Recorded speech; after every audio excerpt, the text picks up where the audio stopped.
This is one thing that I grinds my gears about this. I don't want to see no more super. I don't want to see no more regular. I don't want to see no more interim. There's too many fucking belts. Yeah. There's It too many is. belts in each division. Why split the belts from that one? Fuck them. That's why my dad no longer watches boxing anymore. He's like, people have got tin can belts. He's like, what? He's like, they used to just literally be one or two. I like that. It's like, there's just too much going on. Participation trophies. Yeah, That's exactly. what it is. This is Cruise Boxing Scorecard. Welcome to the 20th episode of Cruise Boxing Scorecard. It's your boy Cruz, aka Crucito el Vago. Yeah, and it's your boy Henry. Don't forget to like and hit that button at the bottom. Ladies and gentlemen, we have a new face on the podcast. Special guest. I'm gonna give him a chance to introduce himself. Hello, people. Thanks for having me, boys. My name is Dean Bagnall, coming all the way from England, but a US resident these days. And if you do want to get me on Instagram, which I don't use too much, the handle is literally just at Dean Bagnall. Awesome. Now, welcome to the podcast. We got a lot to talk about today, and I'm glad to have you on, especially as a UK citizen from the UK. This whole card was all about UK. I think there might have been maybe two fighters that were not from the UK, but let's start it off with the main event. Chris Eubank versus Conor Benn. What a great fight. How it went down. It went down as a unanimous win for Chris Eubank Jr. All three judges, Mark Bates, Lee Avery, and Kieran McCann, all had it 116 to 112, and it's very debatable. Dean, tell me your thoughts about this fight. Yeah, well, unbelievable fight, right? This was a fight in the UK that was been held up for a long time. It's family pride. There's been two fights previously by the dads. And look, when I was watching it, I was up off of my seat. I thought it was a draw whilst watching it, for sure. I was like, this is definitely going to be a draw. They're going to do the rematch. We've got all sorts going on. I've watched it back. I've had a look, and I do think the best man won. On the night, I do think the result was right. But what a fight. You know, it was a fight where Conor Benn came out as we expected. I think he was almost a bit too scared of that reach to start with. The way that he was sort of leaning back the whole time, his distance was really fast. So he was overreaching with his punches, and I thought he could get clipped really early. But he managed to ride it. But, you know, the experience of Eubank came through. The size of Eubank certainly came through. And I think, look, Eubank landed over 150 more punches than Benn. You know, and I think eventually four rounds, I don't know, but I certainly think overall the best man won and the right man won. Whilst watching it, I was like, that's a draw all day long. Let's go again. Yeah. Henry, what were your thoughts? Honestly, when I was watching the fight, I had Benn winning, like at the 10th round, that he was winning very close by winning basically by one round. And then those last two rounds, Chris Eubank just, went on an onslaught and just put the brakes on him. And don't get me wrong, that 10th round was, I feel on my end, Conor Benn's best, because he crossed Eubank's arms like all delayed. If you guys don't remember, I was like, oh, he's going down. Like he's going to hit the canvas. Yeah. And Conor Benn, I have to say, bro, his counters, clean. If you go back and check it out, he was just consistently countering a lot of Chris Eubank's punches and stuff. And I honestly, at the beginning, I would say, if we were going to go from the first half, from first to sixth round, I had Conor Benn winning 5 rounds. And he brought it all back, and then that 10th round was kind of like his last thing, and I was like, oh, it could go anyway, right? Because I'm more looking at it like, were these shots clean? Were these power shots like really affecting him? And I felt that Conor Benn's punches were putting more damage on the Chris Eubank than Eubank to Benn, right? So like if you look at their faces, you could just tell like Conor Benn just had a cup of coffee, and Chris Eubank got jumped, He got beat up, dude. And I'm looking at it like, Dean, you look at it as like, who landed more punches, the stats and everything. And I usually do that too. Yeah. But I'm also looking at it, it's like who looked cleaner, better power shots. I feel like Benn did better power shots. But then those last 2 rounds were just straight domination, dude. It was, he just went on an onslaught. I think it's fight of the year so far. Yeah, I unbelievable. think, Fight of the year. I agree with you, Henry. You know, this fight was super entertaining. My eyes did not leave the screen. I think both of them left their heart on that canvas. 100%. You know, after that fight, I've given more respect to Conor Benn. I think he's a gentleman. After this loss, there was like a post-fight interview where they asked him what he thought about Eubank Senior coming in, and he was like, listen, family always comes first, right? He was saying that even that they thought that his dad wasn't gonna come, and they wanted his dad to be there to make it a family affair. And he said, because family's so important, if this brings them both together, it's worth more than gold. It's worth more than the win. And then So then I was like, damn, man. Yo, this dude is the people's champion now, bro. This dude won the hearts of everyone. I mean, for me, I'll tell you that much. I had the fight a tie. I had a 114-114. At the 10th, I had Benn winning by 2 rounds. But in the last 2 rounds of the championship rounds, right, Eubank came through. Eubank started lighting him up. Yeah, his size came through, and he looked like he was hurting him. And I thought Benn might go down. I thought he was going to, especially in the 12th. Yeah, and the 11th. Yeah, to be fair, I was a bit concerned. Yeah. But Eubank got hurt. He got hurt in the 3rd round, and he got hurt in the 10th round. Maybe because of the size difference, he couldn't finish. Remember, he's a 147 fighter. 2 weight classes. And he jumped up 2 weight classes to fight this man. And this man didn't even make weight. So, I mean, I'll give it to him. He took the L on the chin, and he's moving forward. Henry, who do you want next for either fighter? I want a rematch. You want a rematch? I want a rematch. Look, man, maybe if Chris Eubank catches weight, who knows? I don't recall what the rehydration clause was. I think 10 pounds. 10 pounds. 10 pounds. Dude, I think Conor Benn did a great job, man. And you could just tell the size difference. I feel like, I want to see a rematch. I want to see a rematch. It's just those numbers were so wrong in my eyes. Like it was closer than that. No way it was okay. Like a 115, 113, I'm thinking maybe. Split decision. Like, right? I'm thinking split decision. Yeah. Or a majority draw. Like that's how close I saw it. Okay. Yeah. But I think what really put the nail on the coffin was those last 2 rounds for Eubank. 11 and he 12. won the championship rounds, and I'm shocked that no one hit the canvas too. I honestly I lost internet at one point, and I was like, no, what the fuck? And I was just like, what are we doing? What are we doing? You know? And it was one of those we were like, no, let's fix this right now. Nah, that's we're missing it. So that's why I was like, bro, we need a rematch. That fight, honestly, I don't know who to compare it to this year. I mean, this year's we only got a third of this year. It's a third of this year. This just we still got some more fights. It was just like it wasn't as brutal, but it's given like in the same scales as almost like Ward and Arturo Gotti. Yeah, because it's like it's a whole. But now this is a family thing. It's a family thing. So it's just it could be a fucking movie. This thing. I think they should do a rematch. Dean, who do you want next? Dean, who do you want next? I think they're going to draw a line under it. I mean, look, Eubank's 35 now. Yes, he's fought at 160 before, but that's clearly tough for him to get to. I think he wants to finish out his career at 168. Benn needs to go on his own trajectory, right? And he can't waste any more time. He's built his stock up massively. I don't know if they'll go for that rematch. The clause is in there, but we'll see. But Eubank, super middle, is he going to go and beat Canelo? No. Is he going to, I don't know, maybe a Caleb Plant, somebody like that? Can he put himself on the map? Can he go in and kind of... Yeah, I think him and Plant would be a bit of a barnstormer. They'd be swinging, and I think if he could get a win against somebody like that, he puts himself in the mix. Because really, at the minute, I could see Berlanga.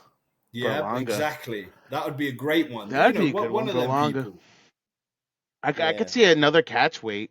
Because Benn looked really good at 160, right? Yeah. I mean, I think he could go and beat some people up at that weight now. Yeah, 165, I'm assuming, to catch weight. That's a lot of weight. But for me... Yeah, he didn't even make 160, Benn. It was like when Conor McGregor in the UFC was jumping up, and he was like not even making it. He's not. He's not even cutting weight, and he's not getting there. Just him being fit as he can possibly be isn't at 160. So. Right. I agree with Dean on what's next. I don't think this happens. I don't think there's going to be a rematch, only because it took Eubank so much to make weight. And even though he didn't make it, he was off by like a half an ounce. And because of that, I don't think Eubank will do it again. Even though I don't know what the deal is with the clause, or like you have to pay a certain amount of money for not fighting or whatever. But I think Conor Benn should take this as like the loss with Canelo and Mayweather. Just take the loss, learn from it, and keep chugging. Because Conor Benn has the talent to make his name at 147. He against Mario Barrios would be a tremendous fight. Both of them are warriors, and I think Conor Benn gets on top, and he beats Mario Barrios. If you throw Conor Benn in the mix, I don't know, man. I don't know. He's got the power. So that's what I think. And the chin. He was eating punches from a 160 fucking. He must have weighed 170. Yeah, easy. He's not been knocked down. He's got that fight in him for sure. He looked good. And I think he's 147. Yeah, but I think going in at 154. I think he's laid a pathway now, and that is why I think look, take it almost as a win. And the British fans before the fight, half were booing each of them, blah, blah, blah. But at the end of it, now everyone's like, do you know what? You're both good guys. You're both solid. Yeah. And that was an unbelievable performance. And I think it's just leave it at that. They don't need any more bad blood. We don't need any more eggs in the face. We don't, it's like, I like drama. I want more eggs in the face. Henry loves the drama. I love the drama. I'm like, no. No. Yeah. Make it like a pie next to something. Let's do. Yeah, right. Let's make some. Yeah, I love drama. Big drama show. That's big what drama I love show. On to the next fight, though. The next fight was Lyndon Arthur versus Anthony Yarde. Now that fight. Well, every single fight on this card ended as a unanimous decision win for one of the fighters. There was no knockouts. There was no split decision wins. Nothing. Everyone that won by all the judges. Well, Yarde won by unanimous decision, 116-112 by 2 judges, and 1 judge scored it 115-113. Okay? My thoughts on this fight. I feel like it was a very, very close fight. I had it matching one of the judges, the 115-113 judge. So I had it 7 rounds to 5. I think it was super close. Each round was kind of super close and very hard to judge. But at the end, Yarde won the championship rounds. He won 10, 11, and 12 in my book, which put him on top because he was losing before that. And I think he had the power, and Arthur had the chin. He didn't go down, but that's what I thought. Henry, what were your thoughts on? Actually, Henry, did you miss this one? Was this the one you missed? No, yeah, it is one of the ones I missed, unfortunately. Damn. Yeah, but all right, skip me. Dean. Yeah, Dean, I'll take his part. I'll take Henry's part and my part. I've got some good thoughts on this fight. Don't worry about that one. So this was a trilogy. Again, so you've got the Eubank family trilogy. This is a trilogy again. And look, I'm not surprised Yarde is now the winner of the trilogy 2-1. If, to be honest with you, I was surprised that Lyndon Arthur won the first fight anyway. And I think he won that because, stuck behind his jab. He's a very patient fighter and just frustrated Yarde. And instead of Yarde just being a bit of a bull, he kind of played into his hands. So then it was no surprise that the second fight was just a clean whitewash. Yarde has just come in and got him out there in 4 rounds. Both of these guys have mixed it with the best. And Lyndon Arthur fought Viddal. I mean, that was already before it started. That was what it was going to be. But at least he got in there and done the business with him. And Anthony Yarde went over to Russia, went to the Lions Den, and nearly took the belt off of Kovalev, which would have been an unbelievable thing. But this fight basically went how the trilogy went. Lyndon Arthur, patient, behind his jab, frustrating him, took the first maybe 4 or 5 rounds, and then Yarde kept coming back into it and his power came through and he just said, I'm not going to let you do it again, basically. Lyndon went to the tactic of sitting on the ropes and trying to pick off shots. which, can work, can't work. I don't think it went in his favor. And I agree with you. I go with the closest judge. But overall, I think Arthur, didn't do enough. He had Sonny Edwards in his corner, who's a good friend, and you could hear him kind of saying, like, he's like, you're letting this slip now. Like, you're letting this slip. Yeah. And he didn't pick it up. So, 2-1, that's that trilogy done too. Yeah, no, I'll tell you this much. You need people that like that in your corner, in the ring, in the squared circle, and outside the square circle. You need friends to tell you you're fucking up, get your shit together, put your big boy pants on, and keep it fucking moving. The 8th round of this fight was my favorite round. They banged out. This is like the only round that I was just like, what? It was like the Benn and Eubanks. One of the whatever. I've literally got it on right now. It's next to me. Bro, I had a good time watching it. It was definitely entertaining. These guys, I don't know. I have no opinion on who's next for them. They're at light heavyweight. The one thing that I would love to see, maybe if Yarde moves up to what is this weight class? I think this is it's light heavyweight. Yeah, no, if he moves up to cruiserweight and fights Zerdo, Zerdo's fucking nice. I don't know at light heavyweight who are you gonna have? Maybe fight Canelo if he wants to move up. I don't know. I think he gets in there. I think he gets in there with Joshua Buatsi next, potentially Callum Smith. There's two domestic fights for him there that I think he could get in there with. The Buatsi fight's been bubbling up for years. It was basically like who's the best, Buatsi Yarde, and then Yarde went and lost to Arthur. And it was kind of like, I mean, that light heavyweight division's pretty stacked, though. There's kings there. There's royalty there. That's what I mean. Yeah. Like, nobody's knocking out Better Beef and Bivol, and now you throw freaking Benavidez in the mix? Yeah. Nah, bro. Y'all ain't beating no Benavidez. No way. Arthur's not beating no Benavidez. I think Smith fights Benavidez next, so I think Yarde goes. I mean, we got Callum Smith. We got Callum Smith still. Yeah, he's going to fight Benavidez next. That's the thing. Yeah. So I reckon Buatsi goes and fights Yarde. Yeah, that's what they're trying to slate up. Talking about. Yeah, that's what they're trying to say. And we got to. I mean, even though he didn't win it, Benavidez is a champion now. He's got a belt. Yeah, he's got a belt now. It's not earned. Fight. No, but still, he had. I get it. He was the interim title holder. He was and then the interim they title. Gave it to him. And then because they elevated Bivol to super. So now he's regular. So now he's got the belt. Well, which means Better Beef versus Bivol fight won't be for undisputed anymore. This is the same shit they did to fucking Teofimo when he fought Lomachenko, and they didn't give him this undisputed fucking title. And this is one thing that I grinds my gears about this. I don't want to see no more super. I don't want to see no more regular. I don't want to see no more interim. There's too many fucking belts. Yeah. There's too many belts in each division. Why split the belts from that one? Fuck him. That's why my dad no longer watches boxing anymore. He's like people have got tin can belts. He's like they used to just literally be one or two. It's like there's just too much going on. Participation trophies. Yeah, exactly. That's what it is. That's what it is. It's gotta be it. And now you get them without even coming into the ring. Yeah, that's crazy. I wasn't when I saw that. I was like, Benavidez does not like that. He's not. No, he's not. He's gonna destroy Caleb. He's gonna destroy him. And, I mean, look, when him he's gonna destroy Benavidez at 175. To be honest, is not that impressive to me compared to when he was fighting at 168. He was just a scarier person. Here, it's like he's not knocking people out like he was in those other weight divisions. I mean, he's only had 2 fights. And he's fighting big names. I get it, but still, he's expected to be the best. He's got to make a good show. Callum Smith out. He's gonna knock him out. Yeah, I mean, it would be some feat, though. Callum Smith he's a tricky customer, obviously. When he went in there with Canelo at 168, Canelo just targeted his arm, like you knew that was going to happen. But, he was world champion there at that weight for a reason. He's not dating, though, and I think that's the problem. I think that if Benavidez knocks out Caleb, if they do fight, it's a big deal because Better Beef is like the last person to like knock him out.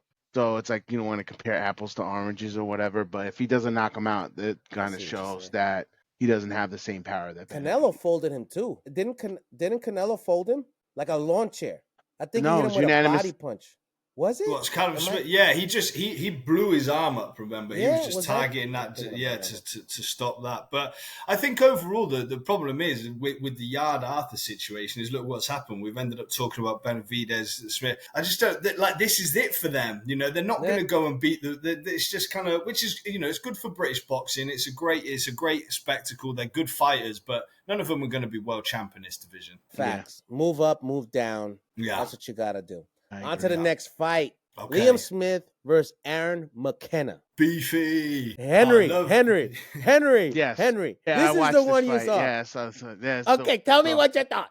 Okay, who is Aaron McKenna? Like, who is this guy? Who is he? Where do you? Nice. What?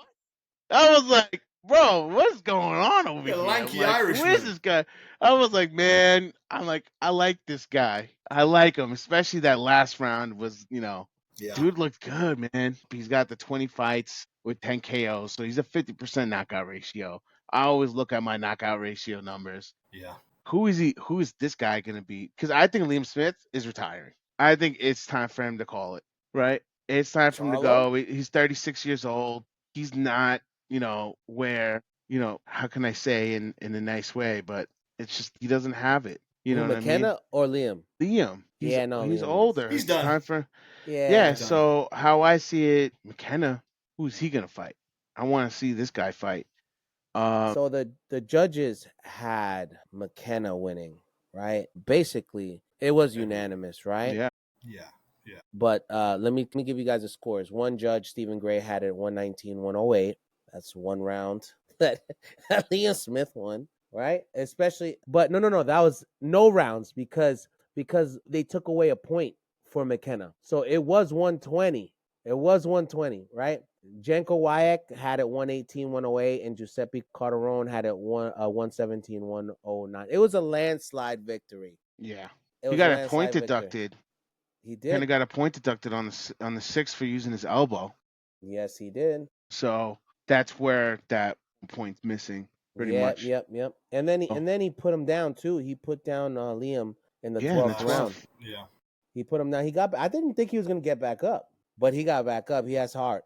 Dean, what were your thoughts on this fight? Yeah, I mean, look, I love Beefy, man. Beefy is an absolute staple of British boxing, right? I've watched him for years. He comes from the Smith family. It's a family full of boxers, and his time was. He came to the US. He went to the AT&T, lost to Canelo, but his stock rose, and then he's had a number of unbelievable British fights against Fowler, Williamson, and he's obviously fought Eubank Jr. twice. He beat Eubank Jr. He's an ex-world champ, but, he's 35 now. And I think that this was a bit of a McKenna's coming-of-age party, and it was just all wrong for Beefy. Beefy's he's literally called Beefy for a reason. He's stocky, he's tight, and he's come up against a young, lanky kid. And he used his feet. I was really impressed with how he was, switching stances. It wasn't like he just sort of thought it was a done deal. He came and proved his skills. He lives out here in LA now, the McKenna. He's got a brother called Steven, and they're both doing it together. But I think he's going to be a bit of a problem. He looks like he can keep that weight down. If he can stick around the 160 mark, it's good. If he starts getting up to that 168, etc., all of his weapons are gone. So it'll be interesting to see where he goes. I don't know where he goes from this really, but there's a number of fights out there. But at least he put on a show, and we'll see what Liam does next. But he's a legend in my eyes. He's a good guy. Yeah. So Liam's the one that got folded by Canelo. He's the one. Yeah. That's the one who got. I always get these fucking Smith motherfucking. There's a lot of Smiths. Yeah, there's 4 of the brothers. There's 4 brothers. Yeah. But let me tell you, man, McKenna footwork was so nice compared to Liam. Looked slow. He looked of age, and the silver hair did not help him because he looked like Grandpa Smith in the ring. The angles that McKenna made for himself fucking solidified this fucking win. And McKenna has something special. It looks like he has something special in this fight. I want to see him fight somebody big. I'm not saying Liam Smith isn't big. Obviously, like you said, Dean, this is a passing of a baton. That is what they do. They put an old king, dying king, and they bring up the new heir. And McKenna looks like he is it at 160. I think at 160, there's not that much talent. So he can reign. If baby Charlo, if the younger Charlo, Jermel, comes back from, and moves up to 160, because I think Jamal he's fighting on the same card as Caleb Plant, and I think they're at 168 if I'm right. And if he fights maybe a Charlo, that'll and he beats a Charlo, one of them, so be it. But I think he has a lot of uphill battles right now at 160. Even if he moves down one, which I don't think he can. No, I don't think so. He ain't stopping no Fundora. I don't think he's stopping Fundora. There's another British fighter who's kind of. I'm honestly thinking. I'm sorry for cutting you off, Dean, but I was thinking about like who's top 10 in the world, right? And in that weight division at 160, he's number 7 right now in the world. After this win, he's ranked number 7 in the world, right? Who's number 2 right now? Iris Landy Lara. I think that is a good fight that could happen. I could definitely see it because he's skillful, but Iris Landy Lara did relinquish his belt because he had a belt. He was ranked number 1. He doesn't have a belt anymore. So, and then Chris Eubank's number 3. So that'd be interesting. And then they got, if we get out of it, if we do we got Shane Mosley Jr. is 11. You could do that, but hey, listen, I'm just throwing it out there to like what they're comparing it to, like, because the Charlo brothers aren't even on here. Yeah, they're not even on here. There's a British fighter called Shiraz who Hamza Shiraz. You know he's fighting Berlanga? Yeah, he dished up Ammo Williams, He dished up Ammo Williams. I think that's a good fight. I think if he gets in there with him, they're both lanky, both awkward, that could be, because is there enough room for 2 fighters like them? So who's going to be the lanky, awkward one? Yeah, I like Hamza Shiraz. Yeah, I do too. So good. I feel like his last fight was lackluster though. Yeah, it was a draw. Yeah, he did not. I thought he lost. He shouldn't have gotten a draw. This was the fight that I think Turkey paid somebody off. Yeah. You know what I'm saying? Because I thought he was down by like 2 rounds. I thought he lost it too. Yeah, man. But I like Hamza. I think just, you can't be on 100%. Yeah. Some people just don't. It's not their day. You know what I mean? And I think Hamza, that would be a nice fight to watch. I think so. I think that's a good one for them to go to. Yeah. If Hamza beats Berlanga, which I don't know, man. After that last fight, I don't think he has the power to beat Berlanga. And after Berlanga's loss to Canelo, that's like you get a crash course in fucking boxing when you fight Canelo, Yeah, quick. And I think he'll probably beat Hamza, unfortunately. And I think it'll stick in stone. I don't think Turkey has enough money to pay off. Not even that shit. But yeah, man, McKenna got some uphill battles, man. On to the next fight. CBS versus Glanton.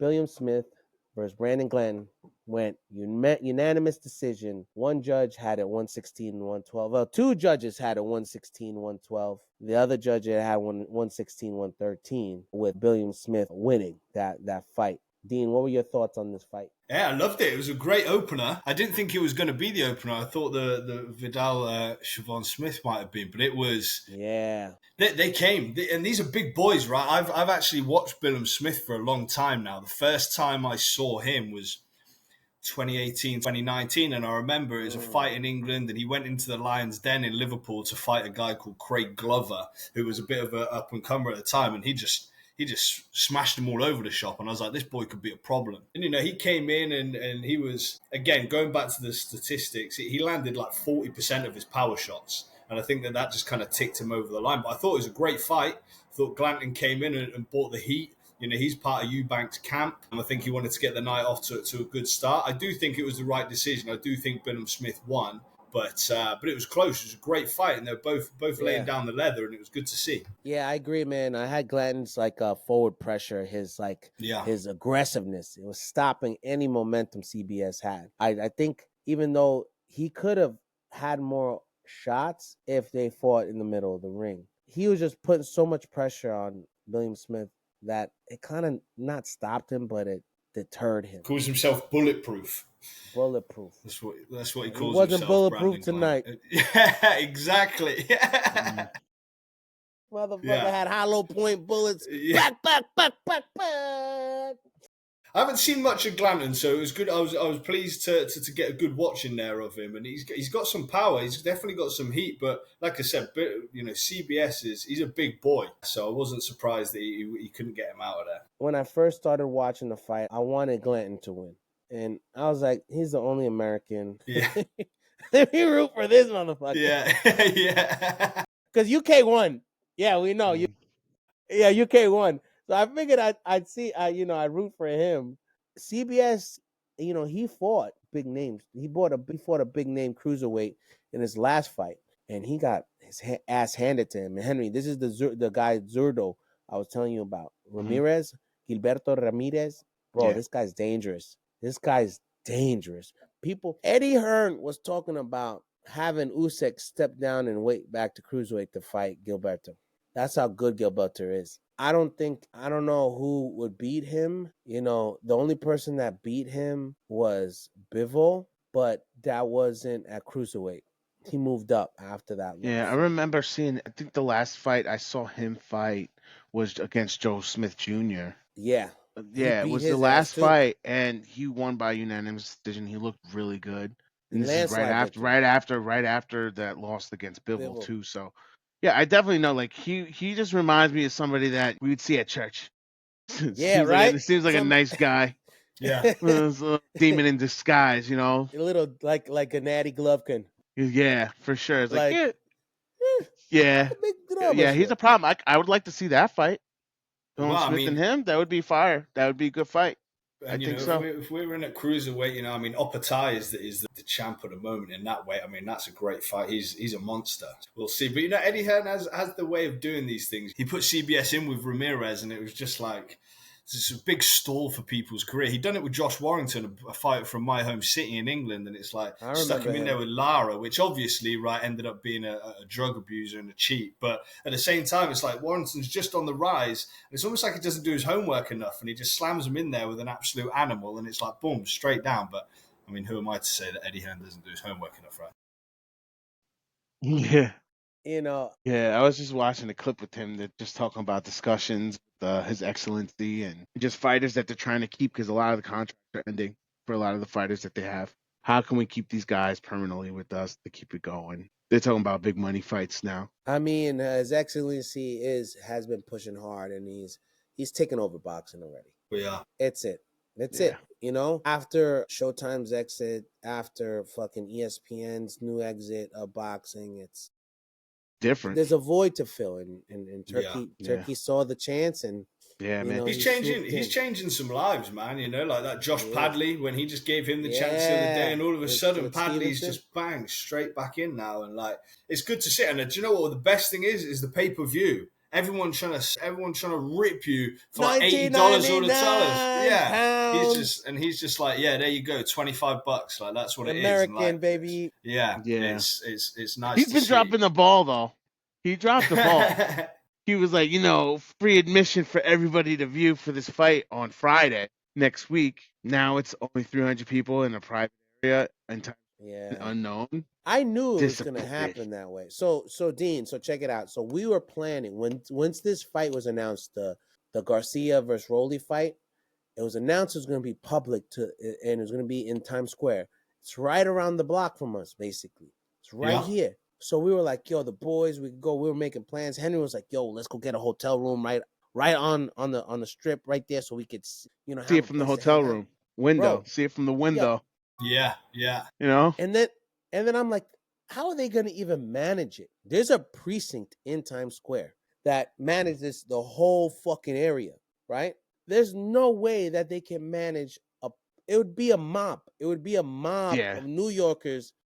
These fucking... It would be a good time. Dudes. It would be a good time. Motherfuckers, wallets would be stolen. People would be going... They never thought of it logistically, right, Alex? They were what? They were all... I had to say... What's the worst that could happen? Yeah, I feel like if that happens, that's kind of like seeing Philadelphia Eagles win the Super Bowl. It's going to be that crazy in Times Square. They burned down their city. I'm just like, yo, I want to be there. I want to see this happen. I want to see this happen. Dude. Because, but either way, He dropped the ball on that, so yeah. He did. Going back to CBS, I want to see next CBS versus this dude, the New Zealand dude, Jaya Apatow. What's Jaya Apatow? Yeah, I mean he's the champ right now, and I just think Billiam Smith would just beat up, right? He did by Ramirez, and I think if he gets in there, I think that's a step too far for him, Yeah. So it's interesting. There's just so many fighters in the UK at the minute that are at that point. It's like, right, they're great. They put on good shows. They have good fights. They've got pretty good records. But I think they're just off of that like eliteness right now. They are stepping stone fighters. What did this one fighter say? I'm the best stepping stone fighter. Yeah. What was his name? You don't say that.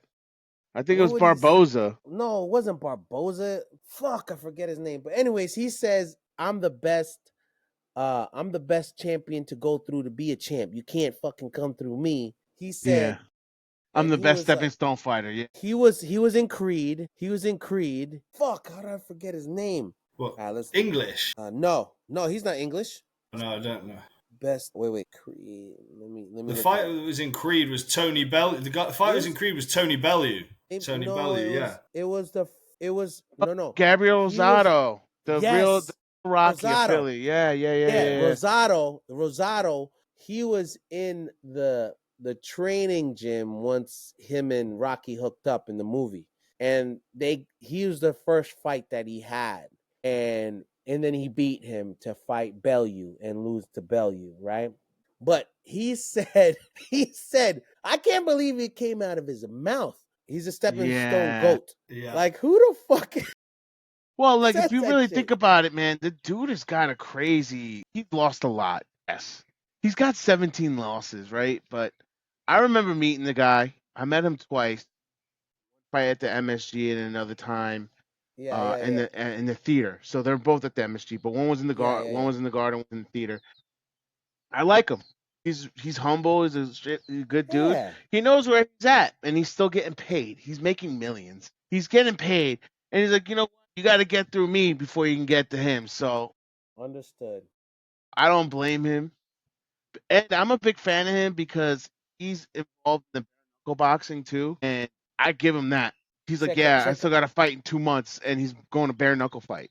You know what I mean? These are the other fighters that he has lost to. This is why he says, I'm the best stepping stone GOAT of all time. All right? David Lemieux, Jermell Charlo, Danny Jacobs. Peter Quillen. Oh, my God. Peter Quillen, Jaime Munguia. Gennady Golovkin. Bro, he has fought. His resume is solid. Just to get the names on the resume. But just to having the audacity to say that I'm the best. Shit. He's like, I'm the best getting a B in the test. I always get B's. Nobody gonna pass me. Like, down.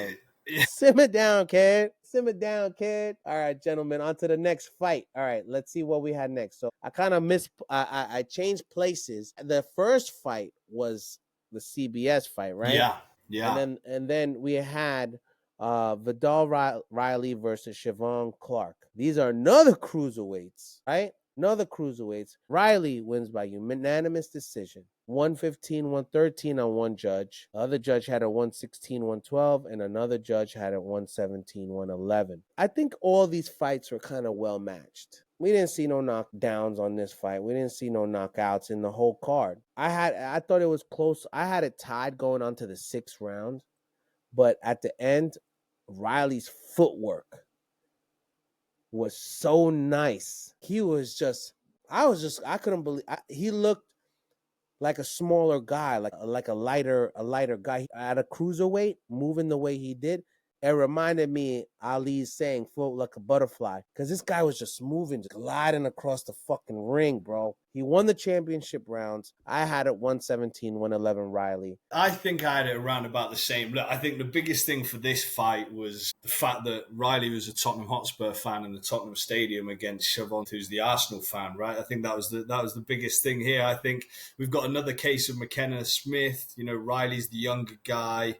Cheavon, he's kind of coming to the end now, and it was just better footwork.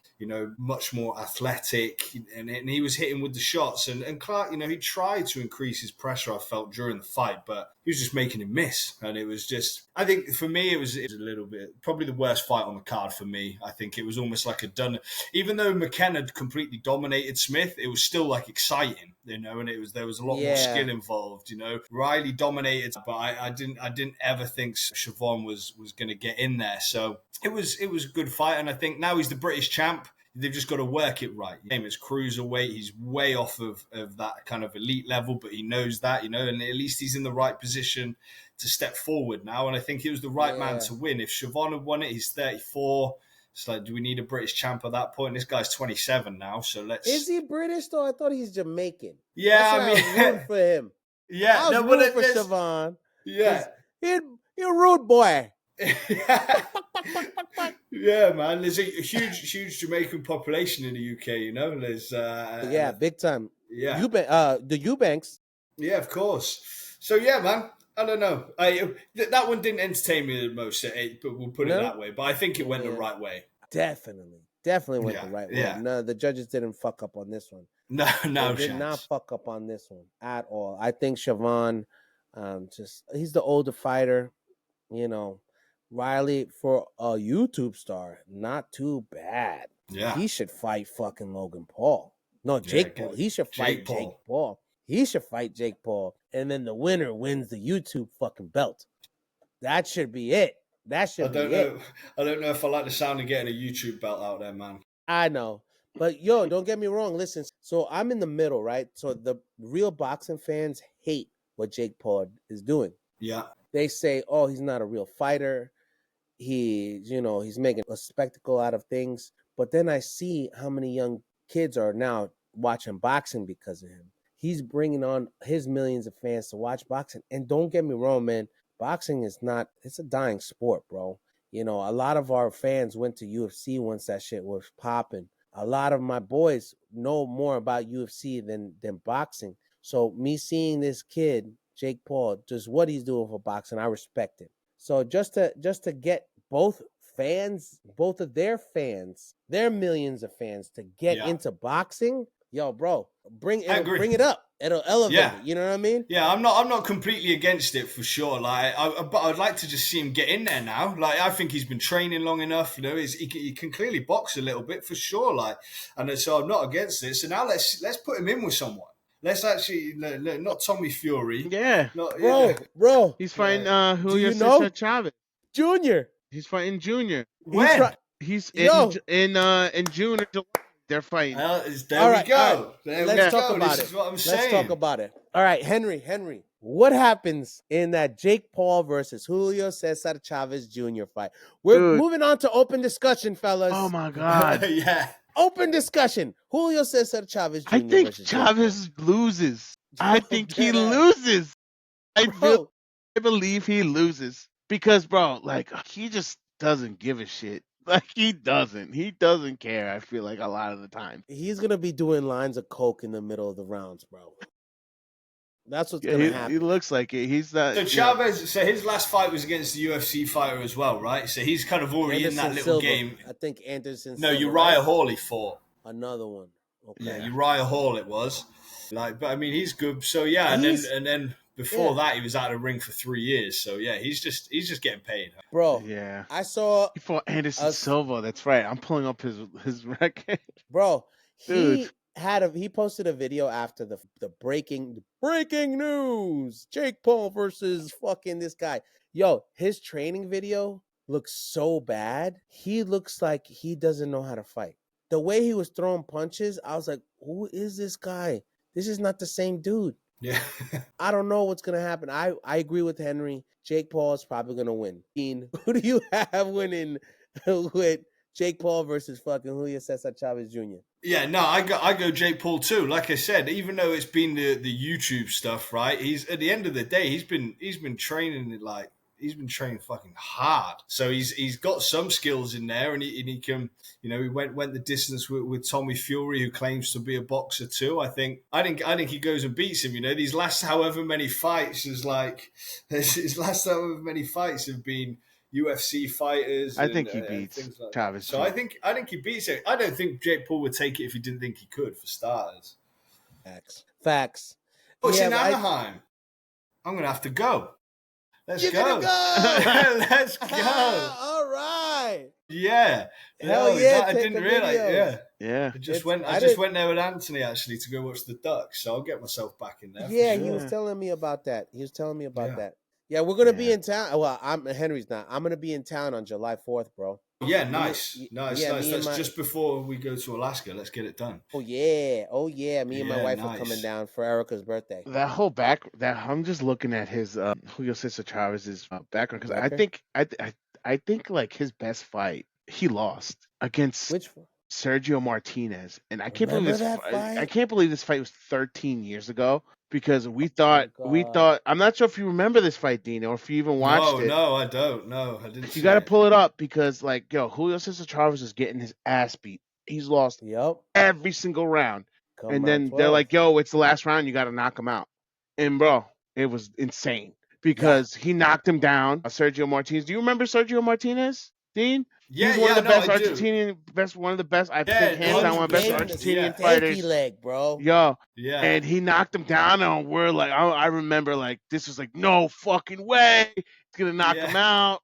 I think that was what that was like. Was it like a Carl Froch against Jermaine Taylor kind of thing? But Carl Froch actually got it done at the end of the. Yeah, pretty much. Yeah. This was like. You got to watch that fight because you're like, dude, he's getting beat up. And this is like Sergio Martinez, like. He's out of his prime because his knees are giving out on him. But still, because Sergio Martinez was one of my favorite fighters, on my top 10 favorite. But seeing him get knocked down once in the 12th round, and then now it's like you move up. He lost unanimous decision against Canelo, and then Daniel Jacobs. So dude lost against Anderson Silva, which is one of my favorite MMA fighters of all time. He's one of the GOATs in that. So I mean, look, he's in it for the money. Of course, this is his dad is not helping him. His dad's like, "Fuck you, you're not getting any of my money." Yeah. So all right. Since we're in open discussion, does anybody want to bring any other items up before we move on to the next topic? Just a real quick one. People tune in for Dave Allen versus Johnny Fisher 2 in a couple of weeks. It's on May the 17th. 2 British English bulls. Heavyweight fight. The last fight that they had was a Johnny Fisher win. I thought David Allen won. Going to be a great fight. Someone's either getting knocked out or they're going to be throwing like absolute lumps out of each other, and it's a good one. Dave Allen's a little bit of a people's champ in England, northern guy. Got a lot of good things to say. Very down to earth.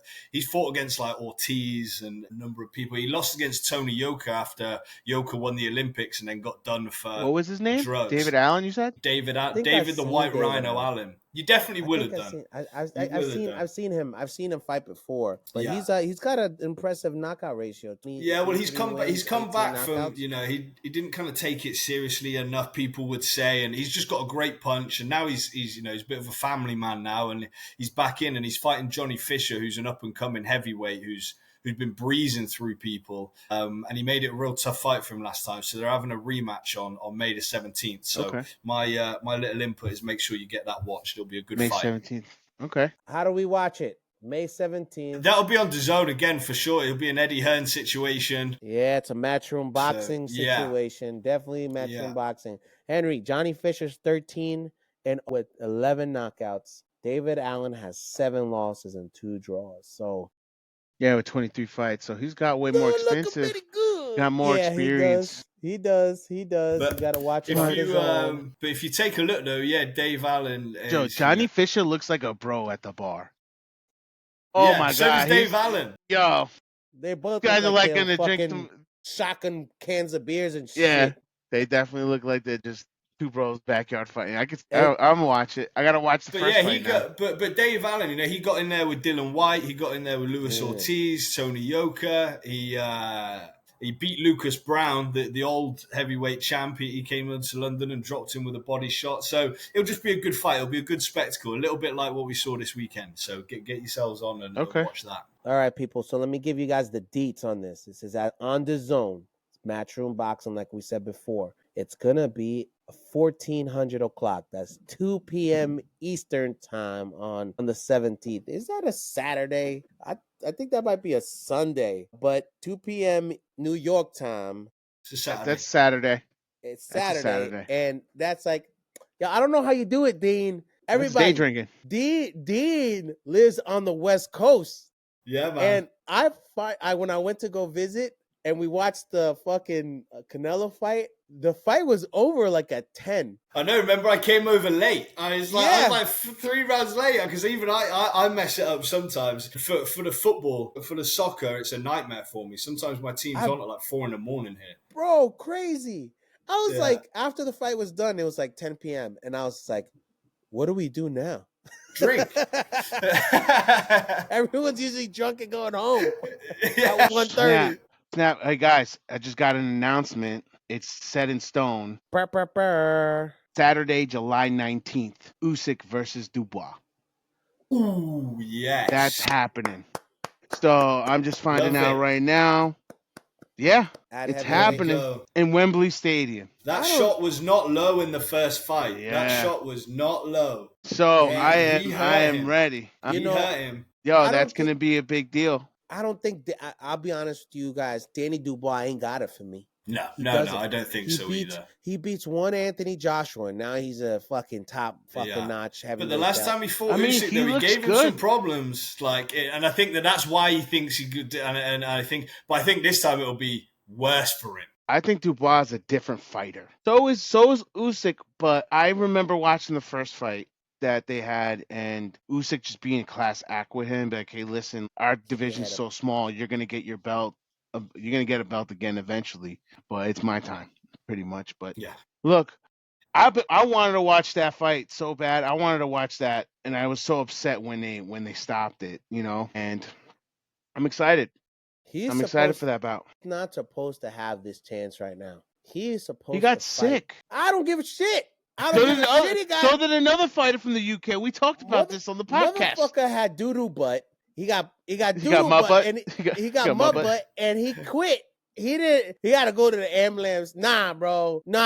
He's got to go fight. He's got to go fight that fucking New Zealand fighter again. What was his name? Not Joe Joyce. It was fucking Opatai. No. The heavyweight.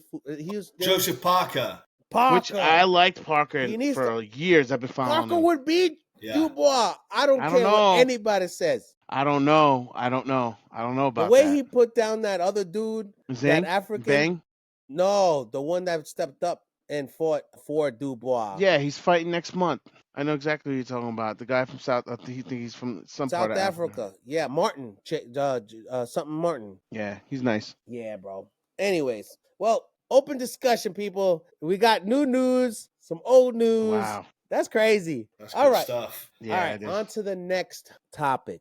The next fight is going to be on Cinco de Mayo weekend, people. And it's on May 2nd in New York City. Times Square. Don't even come to New York because they didn't invite nobody. They invited nobody. They might just put it on the big screen over there, They probably will. They'll probably like air assholes. it for free. Anyways, let's start talking about this fucking card, people. We got the championship fight, Teofimo Lopez versus Arnold Barboza Jr. I know Barboza just beat an English champ for that belt that he got. We have Devin Haney versus Jose Carlos Ramirez, who is not no pushover, people. He is not a pushover. And then main event is Ryan Garcia versus Rolly Romero. Henry, tell me what your predictions are for Friday, May 2nd. Okay, so let's start with the Teofimo Lopez, Arnold Barboza. I'm thinking that it's gonna go to like a decision. Teofimo's gonna take it. He's home. If he makes it, if he doesn't knock him out, he's gonna win by decision. Devin Haney is he's very skilled. He's a very skilled crybaby, and he's gonna take that fight. He's gonna win it. I'd love to see Haney hit the canvas like so bad, but I think it's just he's going to take the bag. And then we got Ryan Garcia versus Rolando Romero, which I just saw yesterday, sparring match they had at the Money Team in Vegas. Rolando was putting in the work on Garcia, and it didn't look good. So, but it's also old. This is like from years ago. Like 10, 15 years ago? I don't care. Still. That shit don't count. Say Well, that who to you them in the got? ring because they're hitting. Who do you, I think so now you Garcia's. changing. No, I think Garcia's gonna win with that left hook. Like, it's gonna be a knockout Okay. victory because Rolando's flat-footed. If he could have some footwork, he would be a very different type of fighter. But he's flat-footed and he's gonna get hit. He's gonna do the stanky leg and go down. Yeah. Dean. My prediction. Dean, tell me Yes. what your predictions are for this fight. Garcia? All three of them. All of them. Give me your predictions. I feel the same as Henry. I think Garcia's going to go and take that. The exciting one for me, though, Devin Haney against Jose Ramirez, that's going to be a really good fight. And I think he could cause Haney some problems. I really do. So we'll see. If he can drop Haney, like I'm with you. I'd love to see him get dropped and get in a little bit of trouble. But it's you also can't deny how good he is. So I think he will take it. I think he'll do what he needs to do and he'll get it taken. And then Teofimo, we love Teofimo. Tyson Fury, he used to give Teofimo some good love back in the day. He was saying how good he was. I think he goes in there and gets it done. He looks like he's got his head back on, right? He looks like he wants it again. He looked like he fell out of love a little bit with the fight. So I think his head wasn't in the right space to fight, and it started with the Cambosas fight. But now quick, got taken away quick. I think. Well, that's what fame. That's what money and power does to you. Comes in quick, leaves quick. But I think now he wants to fight. He's willing to fight. But now I think he wants to be the villain. I think he wants to be the fucking asshole guy. But little did you know, he still fights like the dude before Cambosas. So better watch out, people. I hope so. Let me give y'all because he's causing drama, man. He's just big drama. I love it. Much. I love it. He's doing too much. For my predictions for this fight, Teofimo Lopez. He's going to win by split decision. And I say this because Barbosa's no joke. This guy has it. But do I think he'll beat Teo? I could see it being a 115, 113 across the board to Teo, or it being a split decision either way around that area. It's going to be a tight fight.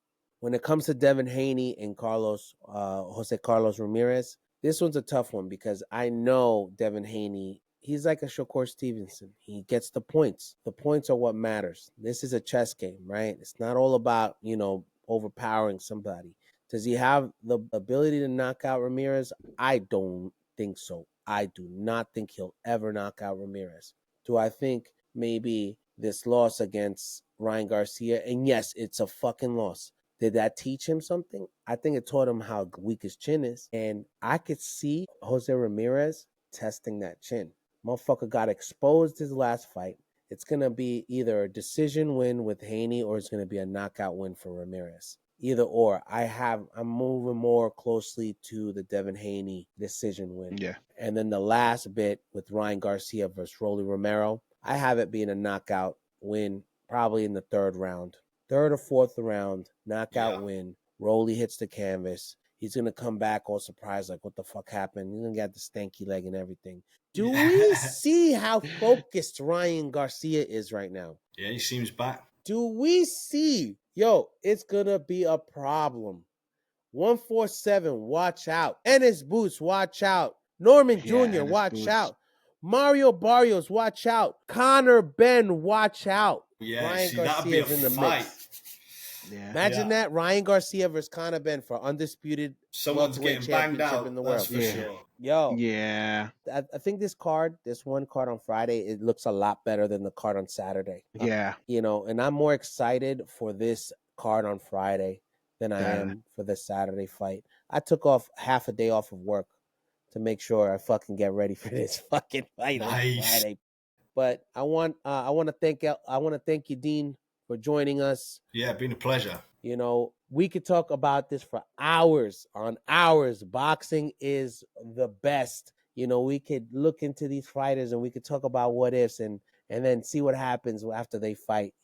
It's good stuff what's happening in the boxing world right now. And I want to thank all of you guys for tuning in. I want you to make sure to like, share, subscribe. Tell your mamas. Tell your papas, tell your brothers, your sisters, your cousins, your aunties, grandpas, and uncles too, all right? Cruise Boxing Scorecard. We out. Peace.